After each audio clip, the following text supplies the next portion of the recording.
한 교회가 나오는데 어떤 교회가 나옵니까? 안디옥 교회가 나오죠. 이 교회는 유대인들에 의해 세워진 교회가 아닌 이방인들에 의해 세워진 교회입니다. 즉 예루살렘에서 발생한 그 믿는 자들 향한 그 극심한 박해로 인해서 믿는 사람들이 각지로 흩어지게 되었고, 그로 인해서 흩어진 사람들이 안디옥까지 이렇게 가게 된 겁니다.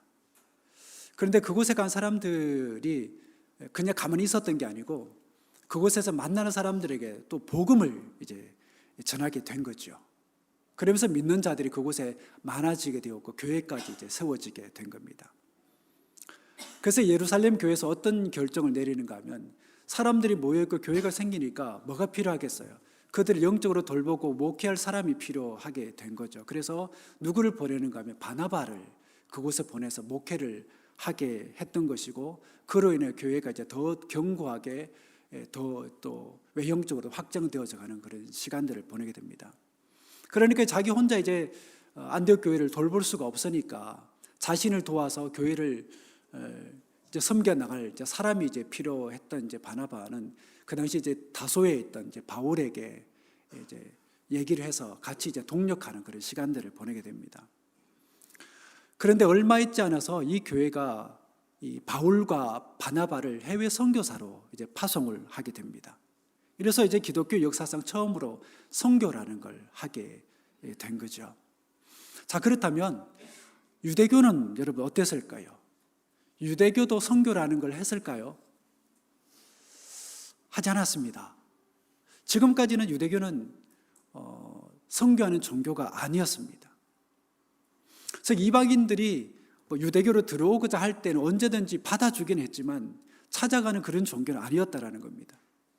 물론 하나님이 구약 성경에 보면 요나라는 인물 여러분 아시죠? 그 요나를 불러서는 아수르로 선교하러 가라고 그렇게 명령을 했습니다. 그때 그는 어떻게 하죠? 끝까지 거부하잖아요. 나는 죽으면 죽을지 나는 그들에 가서 하나님의 말씀 전하지 않겠다, 구원의 이야기를 하지 않겠다, 끝까지 그렇게 거부를 합니다. 결국 하나님의 강권적인 역사로 그가 아수르로 가게 되었고, 수많은 사람들이 회개하는 그런 일들도 벌어지기는 했지만, 그럼에도 불구하고 그는 그들을 마음으로 받아들이지 않았어요. 이런 배경을 가진 종교에서 새롭게 태동한 교회가 선교사를 파송한 겁니다. 그것도 세워진 지 불과 몇 년도 안 된 그 교회에서 선교 사역을 힘있게 시작을 한 거예요. 그렇다면 어떻게 선교를, 그것도 이방 선교를 하려고 했을까? 어떻게 그들이 이런 행동을 할 수 있었을까? 그건 바로 자신들을 부르신 하나님의 뜻이 무엇인지를 깨달았던 것이고, 자신들의 삶에 담겨진 하나님의 목적이 무엇인지를 깨달았던 겁니다. 성경이 그들을 향해서 뭐라고 얘기를 하냐면, 제자들이 안디옥에서 비로소 그리스도인이라 일컬음을 받게 되었다, 이렇게 얘기를 합니다. 곰곰이 생각해보면 참 이 말이 감격스러운 말이 아닐 수가 없어요.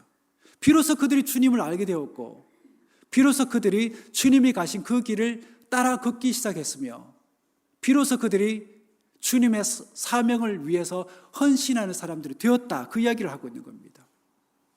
여러분, 주님이 어떤 분입니까? 주님은 구원의 역사를 이 땅에 완성시키러 오신 메시아입니다. 즉 아브라함을 부르심으로 시작된 그 인류를 구원하고자 하는 하나님의 그 장대한 구원의 역사가 주님의 십자가와 부활로 본격적으로 시작이 되었다는 얘기입니다. 여러분, 주님의 지신 십자가는 어떤 의미를 가지고 있습니까? 주님이 왜 십자가를 지셨죠? 주님이 지신 그 십자가는 나를 위한 십자가이고 여러분을 위한 십자가입니다. 이 땅에 있는 모든 사람들을 위한 십자가입니다. 즉 주님은 그저 우리에게 사랑의 본을 보여주기 위해서 이 땅에 오신 분이 아니다라는 겁니다. 그러니 주님은 우리에게 있어서 위대한 교사나 그리고 도덕가, 혁명가가 아니라는 것입니다. 바로 메시아예요. 그러게 그들은 누구를 만난 겁니까? 메시아를 만난 사람들인 거죠. 이 만남을 통해서 그들은 자신들이 왜 부름을 받았는지를 알게 된 겁니다.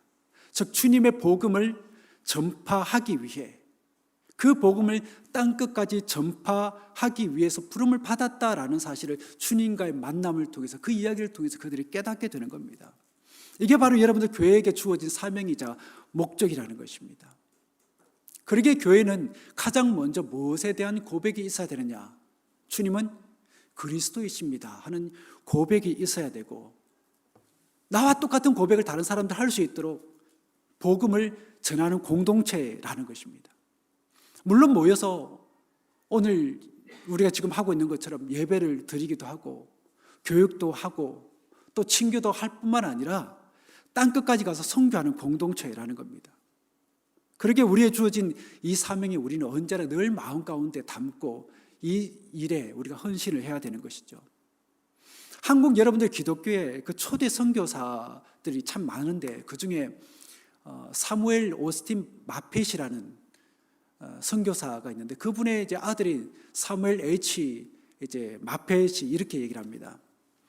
1907년 한국에는 첫 신학교가 세워졌고, 길선주, 한석진, 이기풍, 방기창, 서경조, 송인서, 양전백 목사가 첫 졸업생으로 배출이 되었다. 그리고 이분이 또 하는 말이 뭐냐면, 이 목사들의, 이 목사님들의 헌신과 사명감이 정말 비장했다라고 얘기합니다. 그냥 열심히 했다 이게 아니고 정말 비장했다. 왜 그랬을까요? 왜 그들을 바라보면서 이 목사님이 그들로부터 비장함을 느꼈을까? 왜냐하면 그들은 한국의 첫 목사라는 사명감에 대한 부담감이 있었기 때문에, 정말 목사로서, 한국의 첫 목사로서 정말 우리에게 맡겨진 큰 사명이 우리에게 있다는 것을 그들이 깨달아 알았기 때문에 비장한 그 마음을 가지고 있었던 거예요. 그런데 그때 그들은 어떤 결정을 하느냐?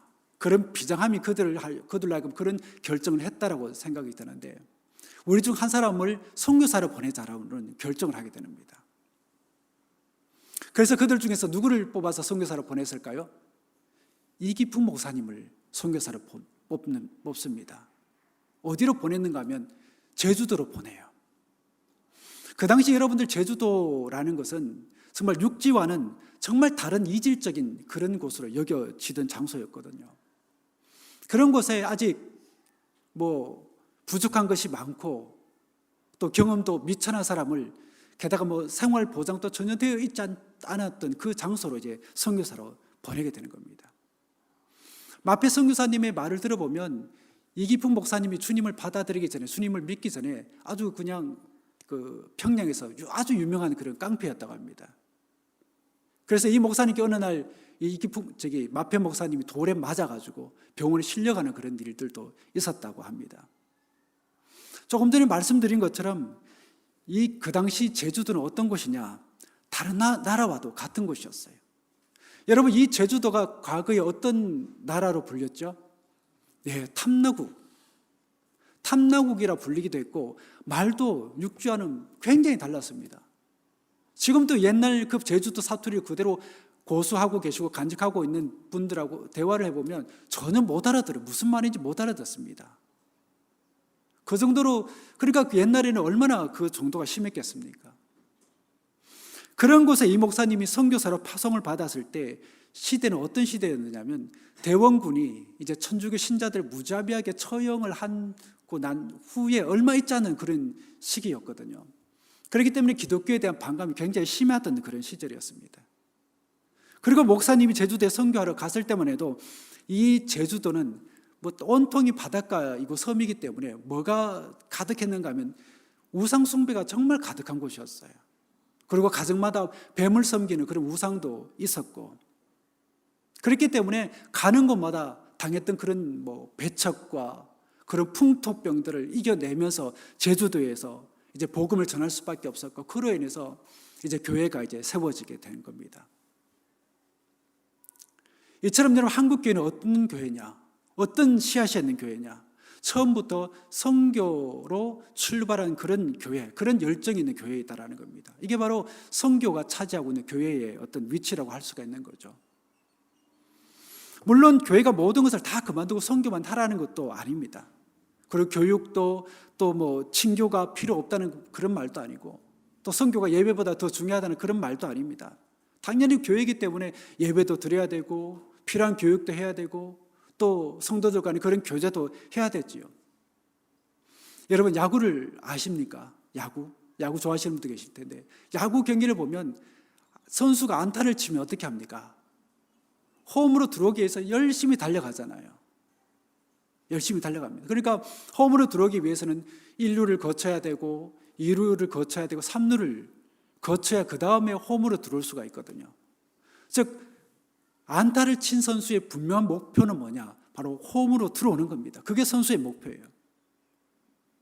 이처럼 교회는 예배를 드리면서도 선교의 사명을 가지고 있어야 되고 교육을 하면서도 선교 사명을 가지고 있어야 되며 친교를 하면서도 선교에 대한 사명을 가지고 있어야 된다는 사실입니다.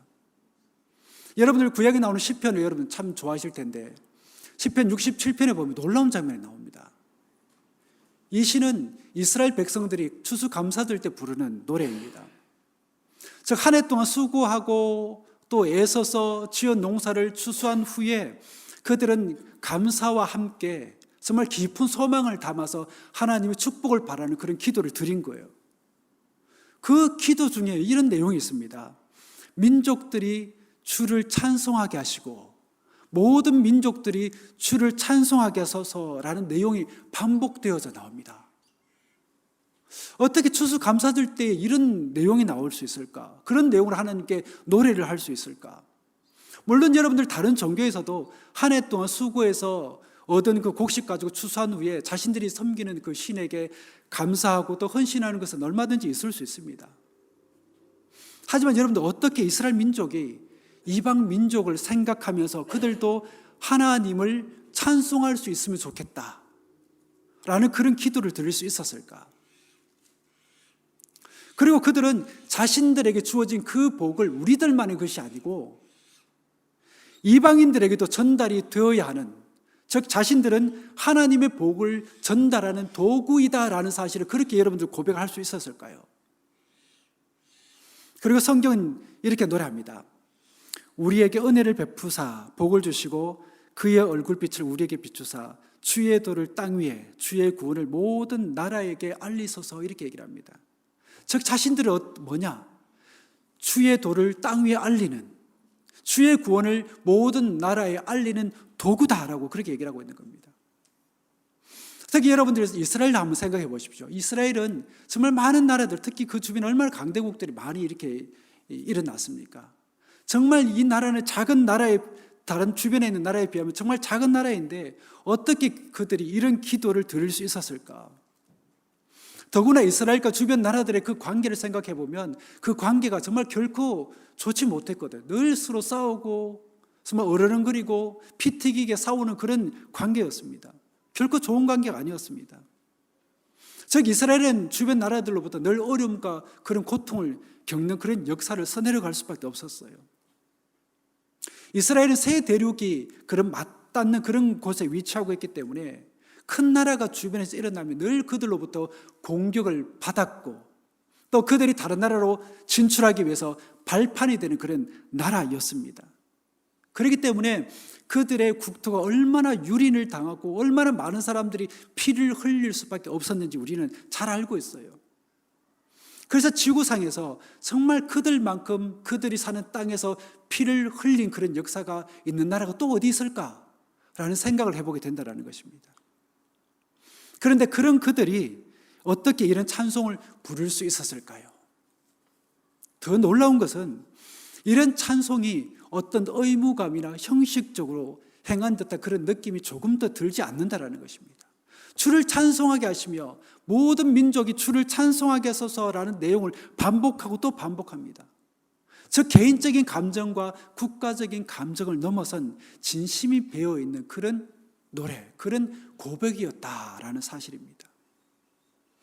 여기서 여러분들 우리는 믿는 자가 어떤 존재여야 하는지를 생각하게 됩니다. 여러분, 우리 믿는 자는 어떤 존재여야 될까요? 믿는 자는 주님을 닮은 사람들이어야 됩니다. 다시 말해 주님의 정신을 마음에 품은 사람들이어야 되고 주님의 마음을 마음에 가지고 있는 자들이어야 되고 주님의 삶을 지향하는 그런 사람들이어야 된다는 것입니다. 그러기에 우리가 비로소 그리스도인이라 불릴 수 있는 마지막 단계는 뭐냐? 바로 주님의 마음을 우리 마음에 품는 겁니다. 여러분들 지난 한 주간 한번 생각을 해보십시오.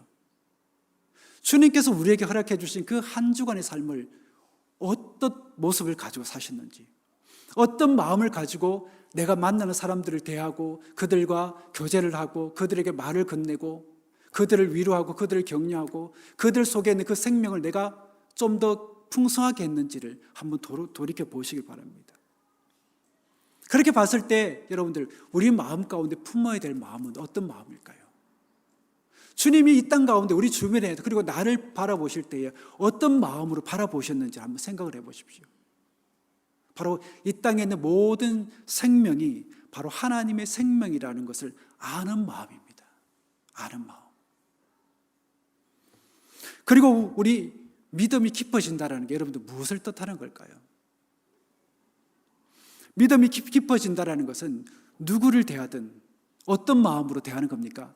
하나님의 마음으로 대하는 겁니다. 하나님이 나를 어떻게 대하시는지, 하나님이 주변에 있는 모든 정말 하찮은 미물까지도 어떻게 대하셨는지 그 마음을 가지고 우리가 만나는 그 누구든 그 마음으로 대하는 거예요. 이 모습이 바로 그리스도인이라 불릴 수 있는 조건이라는 것입니다. 누군가가 이렇게 얘기를 하더라고요. 믿는 자는 어떤 존재들이냐? 믿는 자들은 어떤 사람들이냐? 바로 하나님의 마음의 가장 깊은 곳에 자식을 잃은 부모의 마음을 가진 분이라는 것을 아는 것이다. 이런 뭘 뜻하는 걸까요? 사람들은 우리가 믿는 하나님에 대해서 이렇게 얘기를 합니다.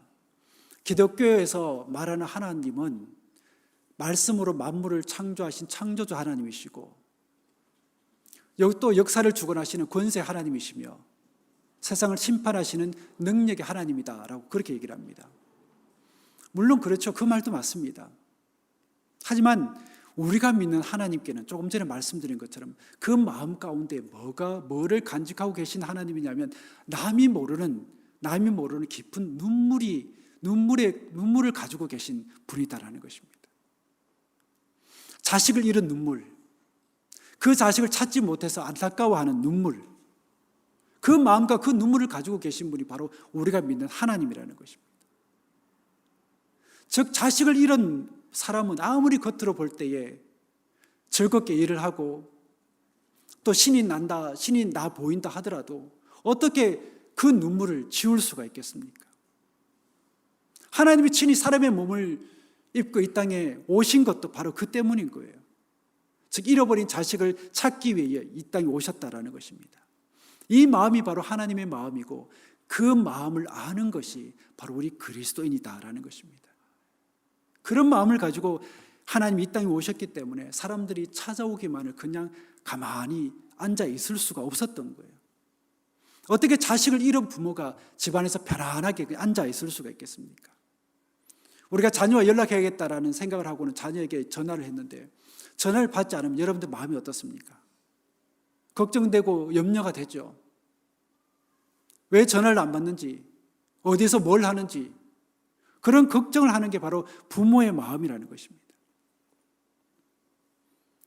성경에 보면 주님이 만난 수많은 사람들이 있습니다. 주님 왜 그들을 만나셨을까요? 왜 그들을 만나서 말씀을 전하기도 하고 그들의 친구가 되어주기도 하며 그들의 병을 치유해 주신 것일까? 이유는 딱 하나입니다. 그들도 하나님의 자녀이기 때문에. 우리가 볼 때는 세리가, 이스라엘 백성들이 볼 때는 세리가, 그리고 창녀가, 또 중풍병자가 어떻게 하나님의 자녀가 될 수 있습니까? 버림받은 사람들, 저주받은 사람들. 그렇지만 하나님 보실 때는 세리도 하나님의 자녀이고 창녀도 하나님의 자녀이며 중풍병자도 하나님의 자녀입니다. 그래서 이 마음을 품고 이 땅에 오신 주님이 그들을 찾아가셨던 것이고 사람들이 그들을 향해서 비난의 화살을 쏟아 부을 때도 주님은 그들을 향해서 비난을 하지 않으셨고 사람들이 그들을 향해서 돌을 던질 때에도 주님은 그들을 향해 돌을 던지지 않으셨으며 사람들이 그들을 향해서 욕을 퍼부을 때도 주님은 그들을 향해서 욕을 퍼붓지 않았다라는 것입니다. 그렇기 때문에 선교는 어떤 행사도 아니고 교회 확장을 위한 도구도 아니라는 것입니다. 선교는 그야말로 뭡니까? 정말 단순하게 생각해서 하나님의 마음을 전하는 겁니다. 우리가 이 마음을 가질 때에 비로소 우리는 누구라고 일컬음 받게 될까요? 그리스도인이라고 불려지게 된다는 것입니다. 여러분들 이 마음을 가지고 여러분에게 주어진 하루하루를 살 수 있게 되길 바랍니다. 그 마음을 가지고 주변의 사람들을 대할 수 있게 되길 바랍니다. 그런데 우리는 어떤가요? 아직은 아닌 것 같습니다. 찾아가기는커녕 교회에 찾아오는 사람도 따뜻하게 맞아주지 못하고 환대해 주지 못하는 우리들의 모습들이 있는 거예요. 조금만 자존심이 상하는 그런 일을 당하면 얼굴이 일그러지고 볼멘 소리를 퍼뜨리기도 합니다. 너는 나를 누구라고 생각하느냐고 베드로에게 물었던 그 주님의 물음이 오늘날 여러분 각자에게 주님이 똑같이 물으신다면 여러분들 뭐라고 대답하실 건가요? 그때 베드로가 뭐라고 대답했죠? 주는 그리스도시요 살아계신 하나님의 아들이십니다 라고 대답한 것처럼 여러분들도 그 대답을 할 수 있게 되길 바랍니다.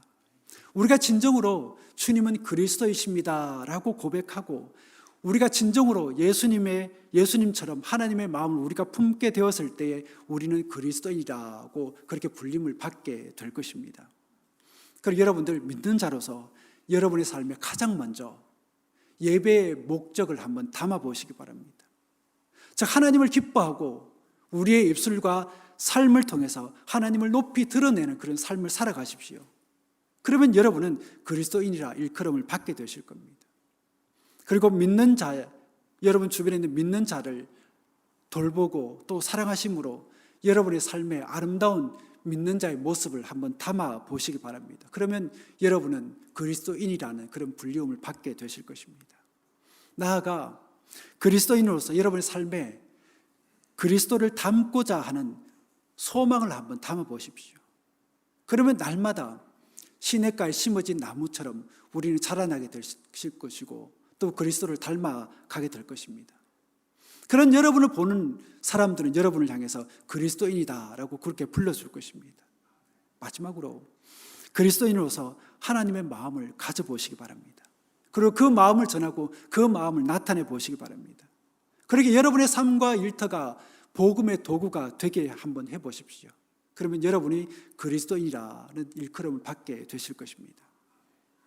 오늘 이 시대는 진정으로 주님을 그리스도라고 진실로 고백하는 사람들이 필요한 시대입니다. 여러분도 아시는 것처럼 이 세상이 얼마나 세속화되어 있습니까? 얼마나 많은 사람들이 있음에도 불구하고 세상의 그 거센 흐름을 그리스도인들이 막아내지 못하는 그런 시대를 우리가 살고 있습니다. 그래서 심한 가치관 혼란을 가져오고 그로 인해서 정신과 육체의 심한 고통을 우리가 겪고 있지 않습니까? 이런 시대에 정말 하나님이 찾으시는 사람은 어떤 사람일까요? 주님이 그리스도이십니다 라고 진실로 고백할 줄 알고 그 고백대로 그 믿음대로 살고자 몸부림치는 사람, 그런 사람을 하나님께서 찾으신다라는 것입니다. 요한 세바스찬 바흐라는 여러분들 유명한 작곡가를 아시죠? 음악가. 이분이 작곡을 다 끝내고 오선지 마지막 장에 항상 뭐를 기록을 했는가 하면, 기재를 했는가 하면 INDNJC라는 철자를 기록했다고 합니다. 이게 여러분들 라틴어인데 in nomine Domini Nostri 예수 크리스티라는 머리 글자입니다. 즉 우리 주 예수 그리스도 이름으로 라는 뜻입니다. 우리 주 예수 그리스도 이름으로. 이를 통해서 그가 말하고자 했던 게 뭘까요? 왜 자기가 정말 수고하고 애쓰고 그렇게 힘써서 작곡한 마지막 오선지에 그 글자, 그 이니셜을 여러분 새겼을까? 그가 하고 싶었던 얘기, 그가 고백하고자 했던 게 여러분 뭘까요? 자신이 작곡한 곡은 결코 자신의 것이 아닌 주님의 것이라는 겁니다. 즉 이 곡은 주님이 작곡하게 하신 것이기에 주님이 이 곡의 능력이십니다. 주님이 내게 능력을 주셨기 때문에 내가 이 곡을 작곡할 수 있었던 것입니다. 그러기에 이 곡으로 만들어지는 선한 결과도 그 모든 영광도 다 주님의 것입니다. 그런 선한 동기를 가지고 선한 과정을 통해서 그 결과를 하나님이 주님이 온전히 받기를 간절히 원했던 것입니다. 여러분들은 어떻게 사시를 원하십니까? 여러분들의 허락된 이 한 주간의 시간들을 여러분들 어떻게 살기를 원하십니까? 여러분 마음 가운데 그런 생각을 한번 해보시기 바랍니다. 주님께서 내게 하루를 허락해 주신다면 그 하루를 다 산 후에, 또한 한 주간을 시간들을 산 후에 나아가 우리의 일생을 마무리하면서 주님, 나는 우리 주 예수 그리스도 이름으로 살았습니다. 그 고백을 할 수 있는 우리 모두가 되시길 바랍니다. 그 고백을 할 수 있도록 여러분들 하나님께 기도하고 말씀을 묵상하고 주님께서 우리에게 주신 그 작은 사명감이라도 몸소 정말 실천하기 위해서 하늘의 능력을 구하며 살아가는 우리 모두가 되실 수 있게 되기를 축복합니다. 기도하겠습니다.